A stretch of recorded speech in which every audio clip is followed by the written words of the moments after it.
4, no versículo 8: eis que ponho diante de ti uma porta aberta, que eu abro e ninguém pode fechar. Vamos repetir de novo, filho? Vamos lá. Eis que ponho diante de ti uma porta aberta, que eu abri e ninguém pode fechar. Se eu fechar, ninguém pode abrir.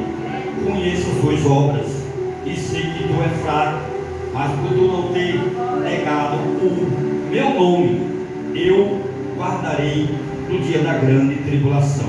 Eis que venho sem demora. Guarda o que tu tens, para que os outros não venham e não tomem a sua coroa. Quem tem ouvido, ouça o que o Espírito diz às igrejas. Amém? Louvado seja o nome de Jesus. Apaixonando essa palavra, vamos lá para o livro de Mateus, capítulo de número 7, versículo de número 7. Amém? Mateus, capítulo 7, versículo de número 7.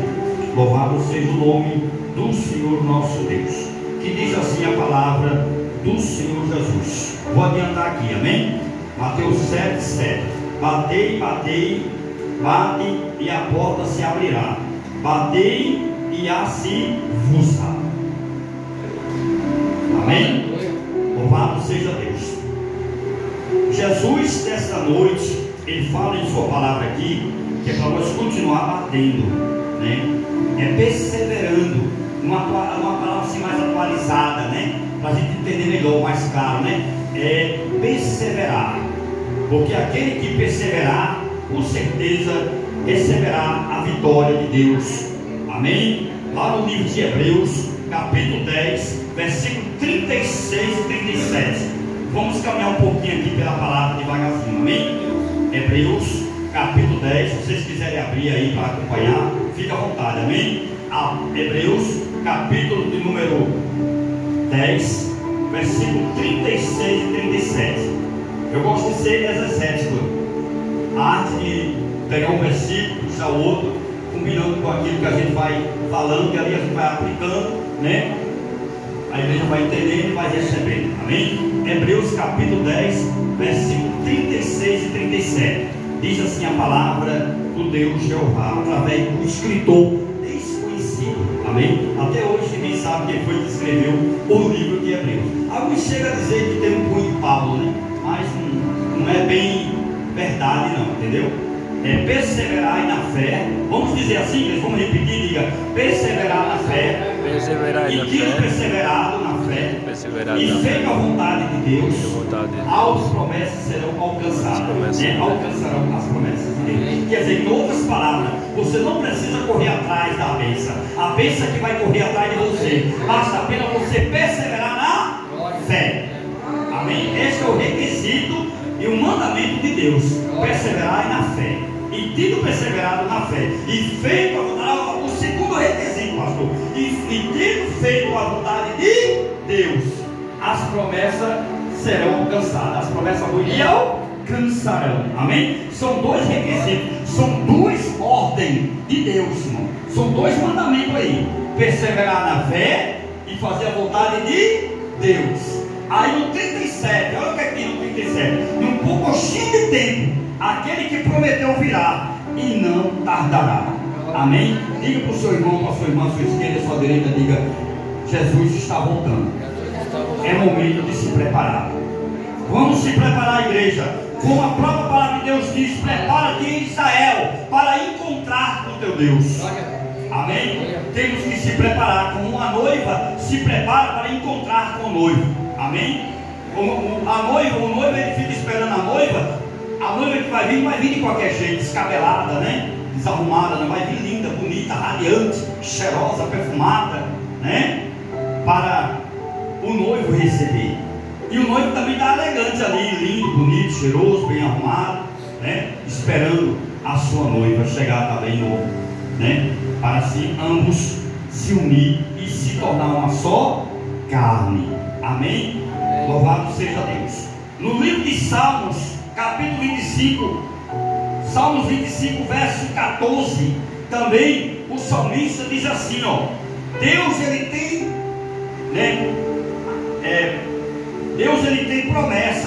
tem segredo para revelar para aqueles que o temem. Então, se você e eu, se nós tememos a Deus, Deus vai revelar os segredos para você. E as portas que estiver fechadas, ela será aberta. Agora, para uma porta se abrir, primeiro nós temos que abrir primeiro a porta do nosso coração. Amém? Apocalipse capítulo 3, voltando aqui de novo, lembra o livro do Apocalipse, capítulo 3, versículo 20, né? Olha o que está escrito lá: eis que bato hoje, né? Hoje bato em sua porta. Se abrir, eu entrarei, né? E ansiarei e viverei contigo, né? Jesus, ele quer fazer morada em nosso coração. Tem pessoas, tem casas aí de gente que só quer Jesus em uma frase, no quadro, numa parede. É o Salmo 91, o Salmo 23, né? Mas aquilo ali tem que estar em nós. Amém? E não convida Jesus para o quarto, só deixa Jesus na sala. Não quer que Jesus entre nos quartos, mas nós temos que ser inteligentes. Diga assim, nós temos que ser inteligentes. E ali, irmão, a gente pega de Senhor, pega a chave da minha casa. Eu quero que o Senhor governe o meu lar, a minha casa. Eu quero que a chave esteja nas tuas mãos, Senhor. Segure nossas mãos para que nós não venhamos cair e ficar. Mesmo que nós tropeçamos, nós não ficamos, não caímos e não ficamos caindo. Porque existe algo interessante, irmãos, que se nós entendermos que a vida da gente, é um momento de preparação, é um momento de transformação, é um momento de Deus ele lapidar, Deus ele preparar para algo melhor, para algo maior. Existem os altos e baixos. Do jeito como um ano tem 4 estações, cada uma estação tem o seu clima, então muda. Nós mudamos a cada dia. Se eu perguntar a vocês aqui, o ano passado, o que vocês eram, as atitudes que vocês tinham no ano passado, esse ano, é difícil a gente ter as mesmas atitudes, porque nós vamos ficando mais maduros, ficamos mais prudentes, com mais sabedoria e com mais experiência. O ano vai passando, vamos ficando maduros, vamos ficando velhinhos e vamos criando experiências. E aí nós olhamos lá para trás o que nós já aprontamos. E aí a gente talvez bate dentro de nós um arrependimento. Se eu pudesse, eu não faria mais aquilo ali. Se Deus me voltasse para o tempo, ao tempo lá de 20 anos atrás, 30 anos atrás, eu não faria aquilo que eu jamais ia fazer de novo. Mas nós ficamos arrependidos porque nós olhamos para trás. E a palavra de Deus diz que é para nós olhar para frente. Lá em Hebreus capítulo 12 diz lá que nós temos que olhar para Jesus, que é o autor e consumador da nossa fé.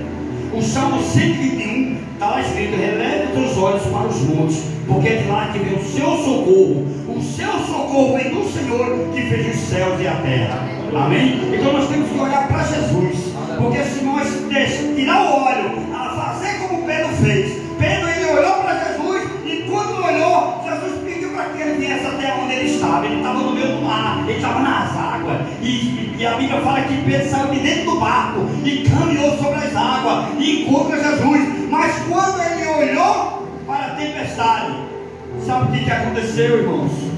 Sabe o que aconteceu? Ele se afundou. Não olhe para o passado, viva o presente e se prepare para o futuro. Jesus está voltando. É momento de nós ficarmos preparados. Noé se preparou. Noé sabia que Deus ia dar a ele o livramento, e ele obedeceu a Deus. Em Êxodo capítulo 15 está lá escrito, que Deus ele fala para vocês, falar para o povo marchar. Diga a esse povo que pare de clamar. A ordem de Deus é para marchar, porque o povo clamava, o povo pedia. Só que as pessoas tinham a inteligência, tinham uma mente de pessoas obstinadas, de pessoas rebeldes, de pessoas que não queriam de nenhuma forma obedecer a sua sua liderança. E eles sofreram por causa da murmuração. As portas se fecharam para esse povo. E esse povo morreu no deserto. Não alcançou a terra prometida. Porque esse povo ficou olhando para o natural. Tira o olho da terra. Olhe para o alto. Olhe para a promessa. Se Deus fez promessa para você, meu irmão, minha irmã, persevere. Levanta a cabeça. Peça a Deus força. Se revista de todas as armaduras de Deus. Tira um momento para fazer culto, um culto racional todo dia na sua casa, um devocional. Lá em casa eu faço todo dia. Eu boto meu filho para cantar um hino, a minha esposa canta um hino, aí eu boto para ele ler uma palavra, aí eu oro pela palavra, nós fazemos algumas orações específicas ali, tiramos ali 10, 15 minutinhos do nosso tempo, todos os dias a gente faz isso.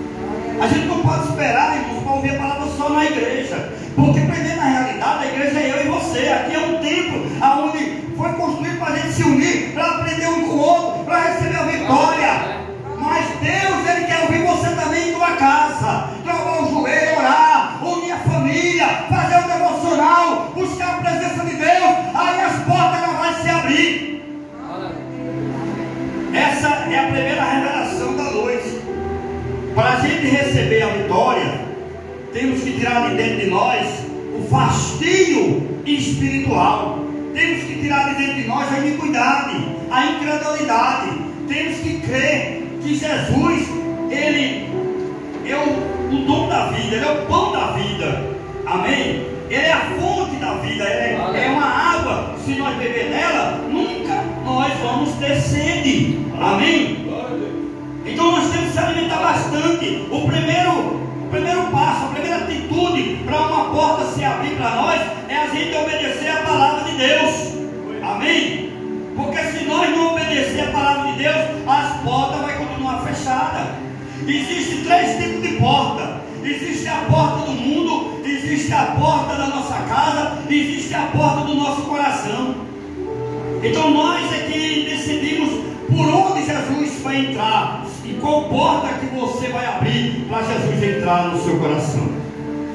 Precisamos entender, irmãos, que quando nós queremos alguma coisa natural, o que é que nós fazemos? O que é que nós fazemos, igreja? A gente lutamos, né? A gente faz uma faculdade, estuda, se especializa, né, em uma área e busca, se esforça para ter, né, para conseguir uma posição na sociedade, né, na área acadêmica, né? Mas na hora para conseguir no mundo espiritual algo de Deus espiritual para a gente, né, fica sem força para entender isso, né, e não cavar o poço. Eu lembro de uma história de um fazendeiro que ele estava cavando o poço há mais de 3 anos e nada de sair água naquele buraco. Ele já tinha cavado mais de 50 metros de fundura e não saía água. E todo mundo que chegava lá dizia: meu irmão, desista disso aí, aqui não vai dar nada. Trazendo os dias de hoje para um lado assim, no sentido espiritual. Se você começa um trabalho em um bairro, né, como aquele trabalho que eu tenho ali na minha casa, há quase 4 anos, né? Eu faço aquele trabalho toda segunda-feira lá em casa. O inimigo já soprou no meu ouvido: ninguém vem para cá não, ninguém quer saber de Deus não, mas pelo menos alguém está ouvindo a palavra. Os meus vizinhos estão ouvindo a palavra. Quem vai passando para lá e para cá vai ouvir a palavra. Amém? Um dia mais cedo ou mais tarde alguém vai se arrepender, vai procurar uma igreja, vai se congregar, vai entregar a vida para Jesus, né? E vai se lembrar: eu ouvi uma palavra numa casa onde toda segunda-feira eu passava lá e eu ouvia. Eu não participei daquele culto, mas eu ouvi uma palavra em todo o meu ouvido e em todo o meu coração. Só uma palavra. Lembra do centurião? Quando chegou diante de Jesus, lá em Mateus 8, ele chega lá e pergunta a Jesus: Jesus, eu gostaria que o Senhor fosse, desse uma palavra. Eu não sou digno nem que o Senhor vá lá na minha casa, eu não sou digno do Senhor ir na minha casa, mas eu quero apenas uma palavra, e eu creio que o meu servo, ele será curado. E Jesus olha para a multidão e diz: eu nunca vi tanta fé em um homem, né? E ali Jesus liberou uma palavra para ele: vai em paz, o teu servo curou. O seu servo, quando ele foi no meio do caminho, lá viu o soldado, né? Aí disse: meu senhor, o teu servo já se levantou, já está cuidando da casa lá, porque ele era serviçal, ele era né? Ele cuidava da casa, ele era uma espécie de um mordomo, né? E ele, quando o centurião chegou lá, viu o servo bem curado. Uma palavra. Se Jesus der uma palavra durante esses 3 dias de campanha aqui, e essa palavra entrar dentro do seu coração, e você acender essa fé em você, e você não deixar o inimigo tirar essa semente dentro do seu coração, se você guardar, minha irmã, meu irmão, eu digo a você, antes de terminar esse ano, eu profetizo na autoridade do nome de Jesus e por essa palavra, que o milagre vai acontecer, as portas ela vai se abrir, Deus vai restaurar o seu lar, a sua casa, o seu casamento, a sua família. Deus ele vai trazer de volta aquele que um dia estava na presença de Deus, e você vai ter o prazer de dizer que eu e minha casa serviremos ao Senhor. Se prepare para o culto de ação de graça na tua casa, minha irmã, porque Deus ele vai fazer um milagre. O ano ainda não acabou, ainda tem 2 meses para o ano acabar. Daqui para terminar esse ano, pastor, eu quero dizer para você, meu irmão, que Deus ele já preparou o pacote do presente, vai vir pelo anjo. Não é Papai Noel que vai trazer, é Deus, é o anjo do Senhor. Ele vai trazer a sua vitória, como ele trouxe a vitória para o Daniel. 21 dias, Daniel orando, e Deus trouxe a vitória para Daniel. Deus ele vai trazer a vitória para a tua igreja, para você, meu irmão. Eu libero essa palavra em nome de Jesus essa noite. Receba, toma posse, receba em nome de Jesus. Aleluia.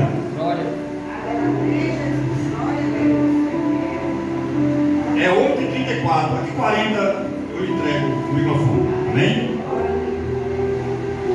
Falta 6 minutos para eu concluir aqui essa palavra. Uma coisa eu aprendi, irmão, Deus me deu um dom que tem muitos pregadores não têm esse dom, de autocontrole, domínio próprio, discernimento e sabedoria. Cada dia Deus está me dando, graças a Deus por isso, amém? Guarda o que tu tens. Essa é a palavra-chave dessa noite, dessa primeira pregação de hoje. Guarda o que tu tens, para que você não perca a sua coroa. Guarde a sua família, guarde a sua vida. Como é que você deve guardar, irmãos? É vigiando, orando, jejuando, obedecendo a palavra, praticando a palavra, liberando perdão. Porque uma das coisas também que impede nós não receber vitória, pastora, é a gente quando guardamos no nosso coração mágoa com o nosso irmão. Quando nós não temos força para chegar ao nosso irmão e dizer: irmão, me perdoe, eu errei com os céus, errei com o Senhor, me perdoe. E se foi a pessoa que fez errado em você, você vai lá e diz: meu irmão, ou minha irmã, eu te perdoo em nome de Jesus, né? Então se foi você que errou, você vai lá e pede perdão. Mas se foi você que foi afrontada, né? Você tem que ir lá. Aquela pessoa não tem força de reconhecer que errou, não vai vir pedir perdão a você. Então você vai lá e diz: eu te perdoo em nome de Jesus, amém? Porque o perdão fecha o céu também. O perdão fecha os portas, irmão. A falta de liberar perdão fecha o céu. Agora, quando a gente libera perdão, quando a gente procura andar em comunhão, em paz, uns com os outros, né? Quando a gente começa a ter comunhão uns com os outros, pode ter certeza, meu irmão, que Deus ele vai lhe dar a sua vitória. Agora, Deus não fala para os que estão ausentes, Deus ele fala para os que estão presentes. Eu conheço aqui não, pastor, mas eu conheço igreja que eu já fui, que na hora da pregação o povo vai lá para o lado de fora, vai para bebedouro d'água, vai para banheiro, fica lá fora conversando, com o celular na mão, e não escuta o que Deus está falando através do pregador. Pessoa passa 10 anos, 20, 30 anos na igreja e não recebe, está com a vida bloqueada, está com a vida travada, porque vem para a casa de Deus como aquela religiosa vinha todo sábado, a mulher empurrada, pastor. A Bíblia fala que aquela mulher encurvada, ela vinha todo sábado, ouvia a pregação, mas ela não ia curar, porque ela chegava com um espírito de religiosidade. E a religiosidade não tem como Deus operar. Aí sabe o que acontece? Sabe o que aconteceu, irmão? A partir do momento da palavra, quando Jesus estava falando, todo mundo ficava quieto ali ouvindo. Mas quando alguém, sempre tem alguém para atrapalhar, não quer ouvir, fica atrapalhando os outros que quer ouvir. Não tem como Deus operar no coração de gente assim, irmão. Aí aquela mulher encurvada chegou e Jesus olhou e se compadeceu, né? Ele se compadeceu com ela, teve íntima compaixão para aquela mulher e mandou aquela mulher vir até onde ele estava e botou ela no centro. Eu profetizo em nome de Jesus, meu irmão, minha irmã, que se você tiver com luta, com um problema, Deus vai convidar você para o centro, e é dentro do centro da vontade dele que ele vai operar o milagre da sua vida. É dentro do centro da vontade de Deus, não da sua vontade, mas da vontade de Deus, que Deus vai liberar a vitória para a sua vida. Receba essa palavra em nome de Jesus. Falta 2 minutinhos. Citar aqui mais 3 versículos para dar um nó. Concluindo aqui, dando um nó para o inimigo desatar, amém? Eu sei, irmãos, que no momento da mensagem, o inimigo, ele trabalha na mente de muitos. Nem todo mundo, irmão, está na presença de Deus, está dentro da igreja. Não se engane, não, uma igreja lotada, cheia, mas faça assim, uma igreja com pouca gente assim, e que todo mundo ouve, e que numa igreja com 1000 ou até mais pessoas. Nem todo mundo está ligado ali no trono, nem todo mundo está ligado na palavra. Aí sai murmurando, rapaz, que culto frio, né? Eu não via, mas Deus, vou batendo papo conversando, não tem como, né? Deus falar para a pessoa que fica, né, desligado. Para você carregar a sua bateria, você tem que colocar a tomada onde? Aonde é que tem que colocar o carregador? Na energia. E eu e você, para a gente ficar carregado, com a bateria carregada, nós temos que ligar o nosso pensamento, o nosso coração aonde? Na palavra. Na palavra de Deus. Tem que estar na videira. Lá em João capítulo 15, né? Nós temos que estar ligados na videira. Porque a partir do momento que eu e você estiver ligado na videira, que é Jesus Cristo, a gente vai começar a dar fruto. E quando nós não damos fruto, irmão, a Bíblia fala que o anjo do Senhor vem com o machado e corta a árvore e joga no, né? A árvore que não dá fruto, ela é cortada e joga lançada no fogo. Então vamos, meus irmãos, confiar mais em Deus. Venha, meu pastor. Venha entender essa palavra. Venha entender em nome de Jesus. Procure, né, obedecer mais a palavra, independente de quem estiver aqui na oportunidade pregando, né? Escuta a palavra. Porque na hora que você escutar e entender, irmão, e obedecer e botar em prática, você vai ver o milagre, vai acontecer na sua história em nome de Jesus. Amém? Nós temos que vir, irmão, num culto como que fosse o último. Porque daqui para meia-noite pode acontecer um arrebatamento. Porque eu estou esperando qualquer momento Jesus vir, porque os sinais estão fortes. Então, enquanto Jesus não vier, irmão, vamos aproveitar o tempo aqui na terra. Porque não é hora de nós estar brincando, pastor. Não é hora de nós estar brincando de igreja, brincando de ser crente, brincando de evangelho, não. É momento de nós levantar a espada e guerrear contra o inimigo. A nossa luta não é contra a carne, nem é contra o sangue, é contra a potestade e principado. Nós só temos um jeito de a gente expulsar Satanás da nossa vida, irmão. É ter comunhão com todos. É procurar liberar perdão e obedecer a palavra de Deus. Amém? E cuidar bem da família e dar um bom testemunho. Eu agradeço a oportunidade do nome de Jesus.